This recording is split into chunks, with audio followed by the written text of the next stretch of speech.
For the benefit of the bots, not for sale.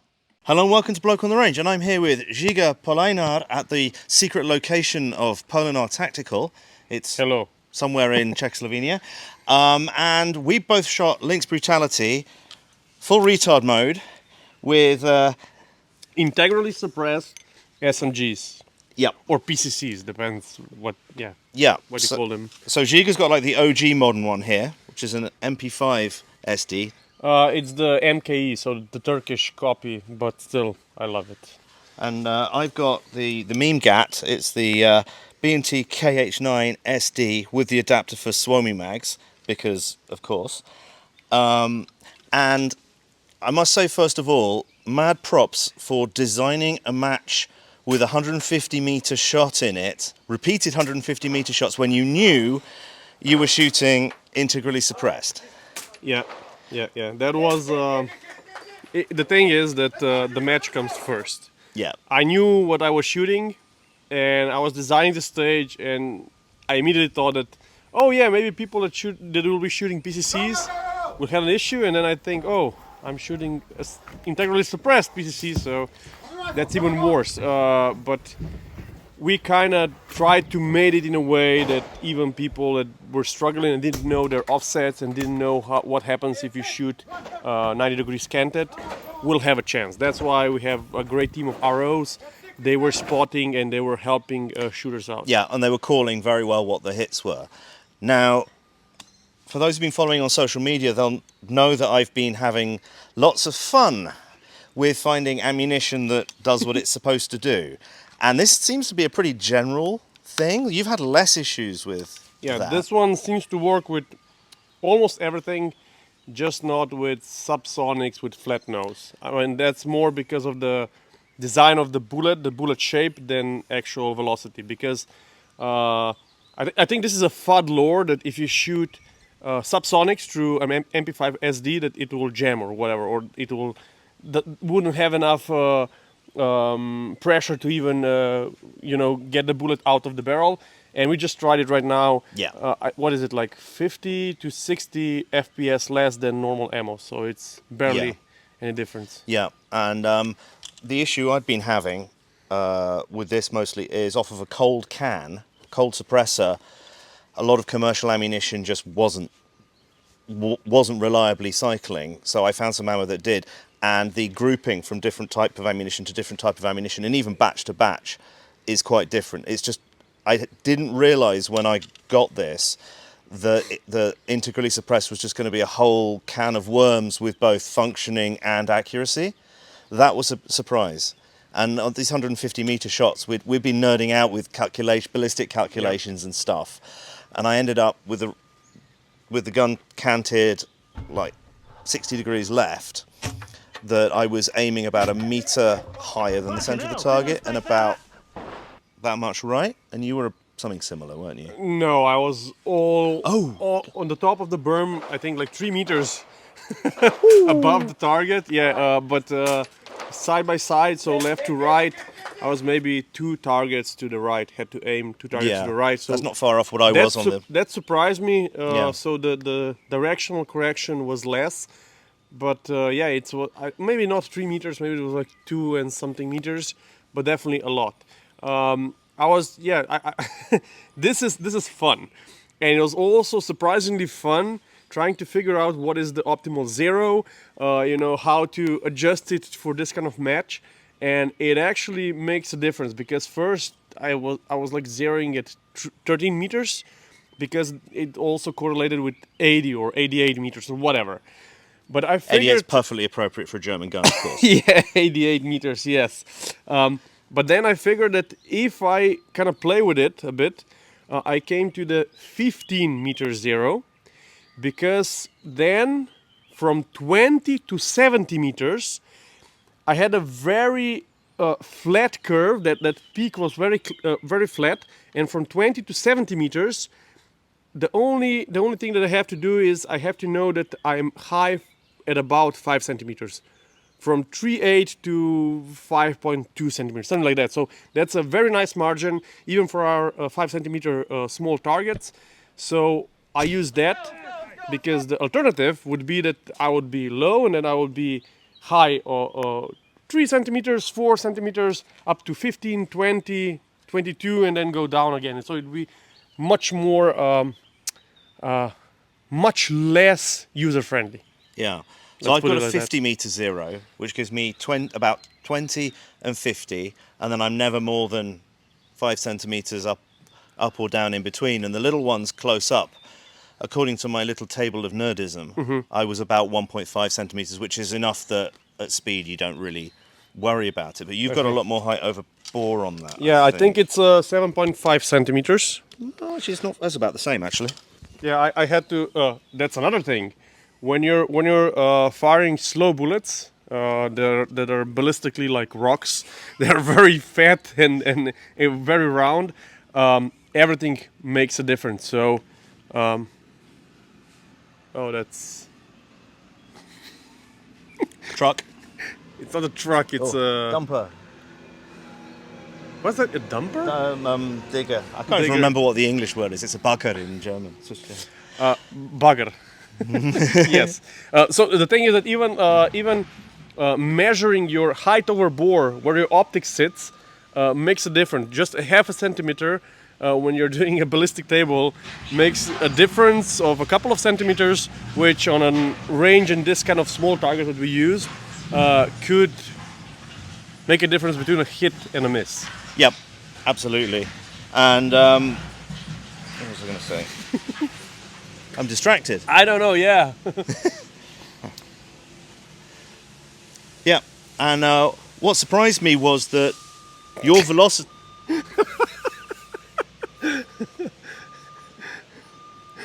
Bugger off!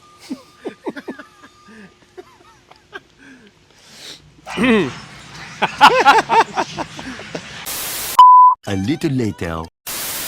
So, one thing that slightly surprised me was that I'm getting about 940 feet per second out of this, and you're getting 880, 890 depends. and you were shooting normal 124 grain S&B, Yes. and I've been shooting 124 grain Spicy Boy Ruag, not quite NATO level, but it was something that would guaranteed cycle it on a full mag and a cold can, and the grouping was usable. One thing to mention is that I noticed that it makes a big difference if the gun is clean or not. Yep. When it was completely clean and lubricated, I was getting 990 almost out of it, and then it just started to drop. In one single magazine, it then dropped to 900, around 900, 910, 20. It quite varies, and then it steadied up at 880, 890. So Okay, interesting. And your can is the OG old school yes, MP5 can. Yes, I think it. Well, yeah, it is. Another distraction is coming.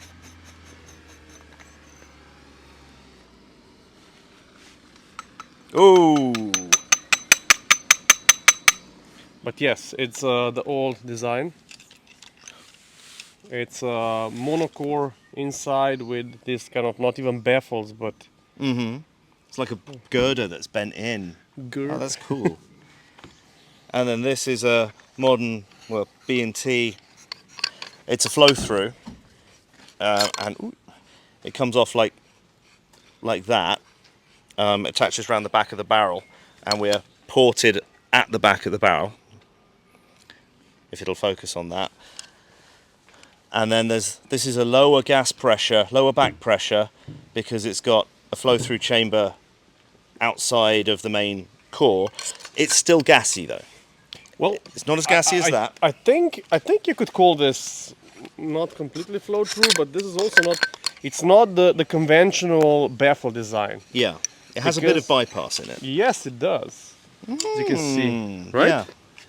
So imagine even if you have like this kind of like chambers, the gases go around and they can pass on Yeah. outside. You know, so it's this kind of then probably seals them off, but not completely, as you can see. So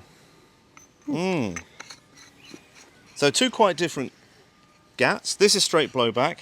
That is roller delayed blowback. That's heavier. yeah. And so Well, what kind of surprised me? What kind of system does this have? Like rolling hammer? This has a linear hammer. So Linear- instead of oh. a hammer that rotates, that pivots and rotates, it's like a split bolt, and then the back part of it is a hammer. So like a striker. It's like a VZ58. It's got a floating striker in the main part of the bolt, and then this linear hammer that slides down behind it. Okay. Okay. Which Because is a bit odd. it feels it has a very strange trigger, and when you're shooting it, it feels like open bolt. Like there's a big chunk of something that first strikes, and then it fires. It's strange. It's very strange. It is, and I've done a lot of open bolts, so I'm kind of used to it. It really does feel a bit halfway between the two. Yeah, and it definitely works. I think it's made it this way because that reduces the recoil, right? I don't know. I think it's. I think it's like how big is the hammer? I think it has a lot of mass, Take right? it apart and show it. Yeah. But I mean, this is derived from the site Spectre, and it's KH9 is Carl Brugger's hobby, 9mm, and it, even though the modern ones have a normal safety, it does have a decocker similar to a USP, except you don't accidentally flick it while going off safe. You actually have to mean it. And I think it's partly from where it's derived from, that it's that. I mean, I bought it because I thought it was cool, and I like the form factor. It's skinny, and I like the fact that I can put Suomi mags in it rather than It's just definitely APC-9. special. It's very special. It is cool, but I don't think it's mine kind of cool. Like, I don't know. Like, I really enjoy shooting the MP5-SD. It is gassy, but it's super fun to shoot. Yours has a different kind of feeling. It's not bad, but I don't know. Maybe I have to shoot it more. Let's go do that. Okay, first up, Ziga, and do you want the drum or the stick? I'll try the drum. It looks cooler, I guess.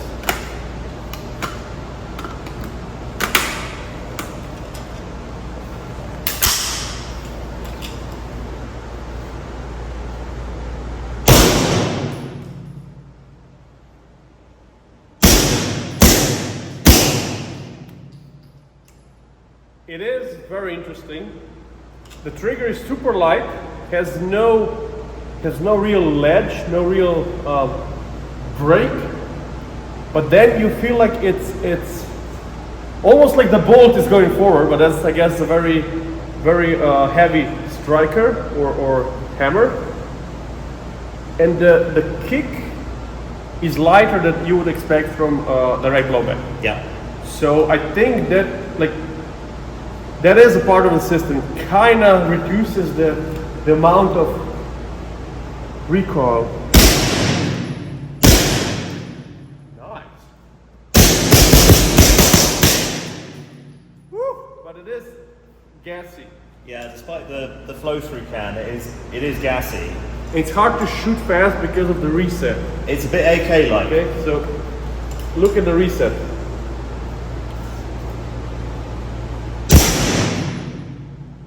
And only here it resets.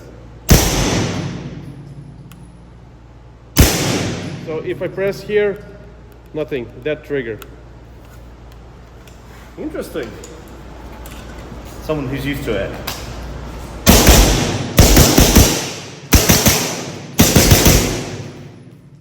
Yeah, You were like before. We really need to see those fingers. We really need to see those fingers. They really want to see those fingers. Really want to see those fingers. Quick fire on the buzzers starting now. But you got to get used to it. What if you go like?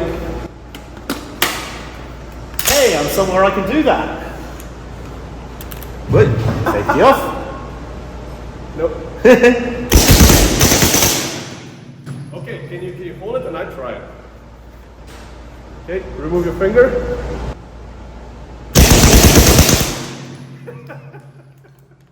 Fully semi-automatic. Too much fun. So this is spicy ammo, but it comes out subsonic, and because we're indoors, it's still loud. That's why we're wearing gloves.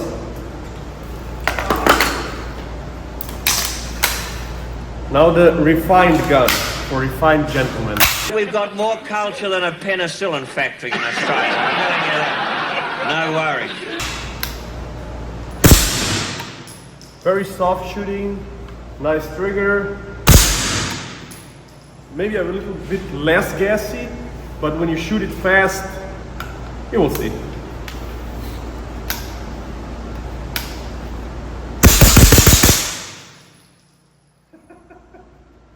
It is less gassy. Do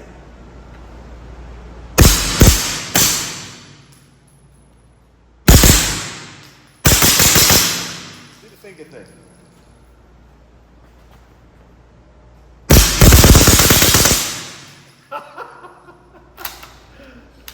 It's heavier. I think it's probably about the same weight with the stick as that is with the drum. Probably. This is an absolute pussycat. I mean, the difference between straight blowback and delayed blowback on recoil is huge. Yeah. It's huge. I don't understand why more gun companies do not use this like roller delayed blowback. Maybe it's just so hard to. Money, money, money. And also, there's more to go wrong, more to get right. But all the patents have run out before anyone starts saying it's patented. Yes, they all expired long, long time ago. Anyone can do it. I guess it's hard to do. I guess it's hard to do. Yeah, I mean, you can copy it. Didn't I think Grand Power tried to copy it or use it in their street bombs? Yeah. And I heard that it's not reliable. Yeah. So you got CMMG do their rotary I saw that. bolt head, which hasn't been unproblematic. And then there's that other one that PSR did. Oh, I shot with that one. Yeah. So it's essentially it looks like a Scorpion. Yeah. But I think it's the other receiver, and it locks in the back of the bolt in the receiver. It's like not toggle. It's like a ball bearing ball lock, bearing, something like that. And honestly, it shoots worse than MP5. It is better. It's better than a normal Scorpion Evo because that's just direct blowback. Yeah. But I never shot anything that would be as good as an MP5. Yeah. This is like 22 Yeah. LR level soft. It really is. Yeah. It's really impressive. That's actually the first time I've shot an MP5-SD. Oh. Well, you didn't. That's a Turkish copy, but very close, very close. Right, should we group these buggers? Yes.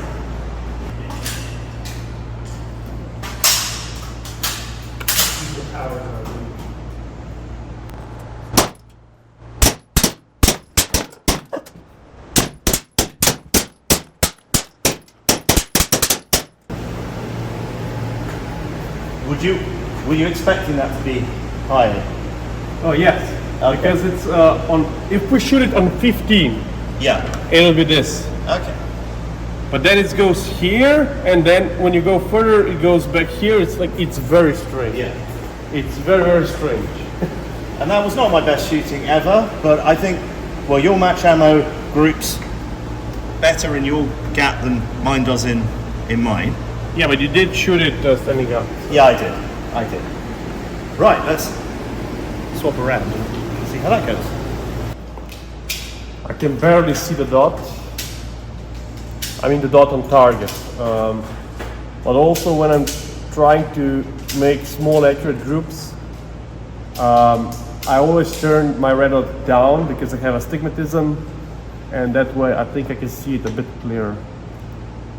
Ooh, okay.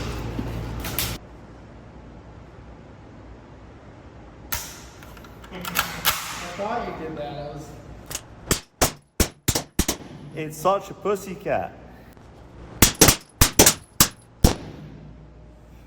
Much more gassy.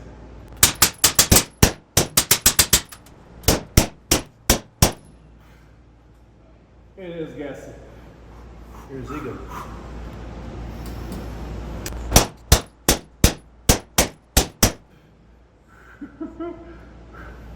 Just whip it around in circles.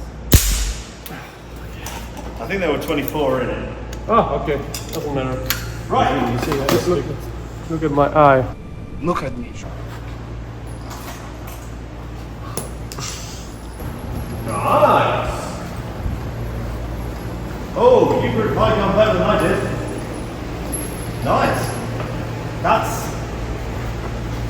Same shooter, same day. That's actually This is really good. Yeah. I don't know what these are. I was trying to be super accurate, but I can barely see these dots. Yeah, what is this already? yeah. Sorry, that was the MP5. That was the KH9. Yeah, core group with flyers. What I think it could also happen. I really have bad eyesight, and I started to notice that like this was also darker, like black, and maybe I was starting to aim higher because of it, because I cannot distinctively see. Oh, this is the hole. This is the marker, and maybe that's why I went high on a couple of shots. Yeah. Oh wow! Oh wow! And did you aim center mass? Yep. Yep. That's strange. That is strange because Well, you've got wonky, uncorrected eyes. My corrected vision's really good. I mean, you're always going to have that difference from person to person. But yeah, I group Ziga's gun better than I group my own gun. interesting. How's your eye? I think I supplemented enough heavy metals and minerals in this short shooting session. It's good. It's okay. Yeah. Like my ammo's non-tox, luckily. At least that. Yeah. Mine is not, I think. Happiness is a warm tube. It's nice. Yeah. So they're quite different guns. That's clearly the more accurate. It has more barrel though, doesn't it? I think the barrel is only on to there. So Okay. I doubt it's. This much is 11 longer. centimeters. Yeah. It's surprising. Like it looks a very long barrel, but if we would unscrew the whole suppressor, I think it's only to around here. So it's, I don't know what's that in Yeah. in American measurements, but I would say that the barrel length doesn't make such a difference. What makes a difference is the inconsistency in the venting of the gas. If you Yep. shoot fast, you will get different velocities. If you shoot like cold bore shot on a cold suppressor, you get very big variance in velocity. And even right now, we did quite good groupings. It can group, but the further you go, the bigger the difference is just in a standard deviation between shots, so It's- velocity. And what I found is that the grouping doesn't increase linearly. No, Like no, there's no. stuff that shoots perfectly adequately at this distance, Yeah. but then you go back to 50 and it's not twice as much. It's like 3 or 4 times as much. Yeah. Some ammunition, it seems, will just break, like the ballistics just break down at a certain point at relatively short range, because it's intended to be shot out of unported barrels at a much higher velocity, and most ammunition these days is engineered down to a price point. Yeah. What I also think it's happening, I have no proof, but just from observing the results, like bullets get spinned, so they are stabilized, so they are spinning this way, right? But then what is the other thing where it's like a precession or what? Because bullets is spinning like in this way, but it's also doing this, Yeah. right? And I Yeah. think this is happening with my MP5 because you saw that the grouping was left. Yep. But then on 100 meters, I think or 50 meters, I'm spot on. Yep. And then on 15 meters, where it's zeroed, I'm also spot on. So that means that it's not that it would be off zero. So with further the distance, more off it would be. But at different distances, when I'm zeroing it and doing small groups, you can see that the group is shifting from right to left to right to center, and it's like, what? Because I've seen with both this and my integrally silenced Sterling that it drifts to the right with distance, and it's even in the military manual with the Sterling. So their zeroing point at like 25 yards or meters, yard meters, whatever, was like 2 inches left, so that it was bang on at 75, according to the manual. But I also thought that was happening with mine, but it's not, because then at a certain distance, I don't know, I think this was what 25 meters, it was left. If I shoot it at 50 meters, it will not be more left. You understand? It will be center. And then you shoot it at 100, it will maybe be a bit more to the right. Yeah. It's just, what is happening? It's an extra level of WTF. Yeah, And yeah. and my view on this is if you want an easier life, get an unported barrel and an external suppressor, and then shoot subsonics if you want it to be a bit quieter. I've certainly found with my non-integrally suppressed Sterling, it's been that way, and a lot of the ammo that out of this has shot not so well, has shot quite well out of that. Definitely true, but also my point is I didn't buy this to be accurate. I Oh, didn't no. buy You this don't buy to be this. a Oh. great match gun. You know, like I No. can make it work. I think I was actually first on 2 of the stages. Yeah. My favorite one was probably the tower thing, the tower defense, or whatever we called it, where there were 6 targets, and I did transition so fast because it's barely any recoil, Yep. and I could hear the pings. I got immediate feedback that I hit. I did transition so fast that the arrows were just like, what's happening? Yeah. It could be done with 2 to 3, but it's maybe. I don't think it's easier with this, but you can make it work. Yeah. So you can use some skill, but it's definitely it's not giving you an advantage. You're buying this sort of thing for fun. Yes. These are fun guns. And looking cool. That's Yeah. why the optic. That's why all of the other stuff. That's why collapsible stock. This is actually the length of pull on this one. It's not for me. It's too short, but I have it on because of the cool factor. Yeah. And this is just so cool. Yeah. I love And it, you particularly you with the even drum. have like you even have Yeah, I like put that on. I put the folding pistol grip on and everything. It's so cool. So I had a lot of fun at the match. It was so cool shooting these in a match, and it was. I mean, most of the stages were short enough distance that it didn't matter. What was cool watching yours, because it is so quiet, is realizing that it is not intimidating in any way. It just goes True. ding, ding, ding, and then when you missed, it just went thunk into the sand. that was an interesting sound. Like it was some of the shots that missed and went into the ground or into the berm. It was actually very loud. The thunk sound is really. What? Yeah, because it was on the at the car stage at the end, bit around the corner. The sand of the backstop was a bit wet. And when you hit that, it really went thwack. And I hope that we can get some footage of that just to illustrate. But that was surprising. But it was so cool, just like on the tower stage, just going bing, bing, bing, bing, bing, bing. And this is a lot quieter outdoors than it sounds in there. But yours is just Definitely. incredibly quiet. It is, but like we talked earlier, it still has a lot of was it port pop, or there's still a lot of high velocity gases coming out here. So I would not recommend it shooting without ears. You definitely can, but you're damaging your hearing. Yeah. I would not advise it. Yeah. So, I think that about finishes that up. I think we've nerded out about as much as we can on this. Thank you so much, Ziga, for organising No an awesome problem. match and for hosting us here. Thank you so much for... So what are we doing next year? Are we what are we doing doing next revolvers? year? Please, no. No? No, no. I'm tempted to do PCC again, but come with my CMMG, 16-inch. Maybe we could do like next year we have to do some kind of team. Yeah, definitely. That would be so cool. So, thanks to everyone who made this possible, particularly Polar and the sponsors from the match who did this, those who support Bloke on the Range on the History of Weapons and War app, or Patreon, or Player, or just by liking and subscribing. And yeah, onwards and upwards. See you again sometime. Bye.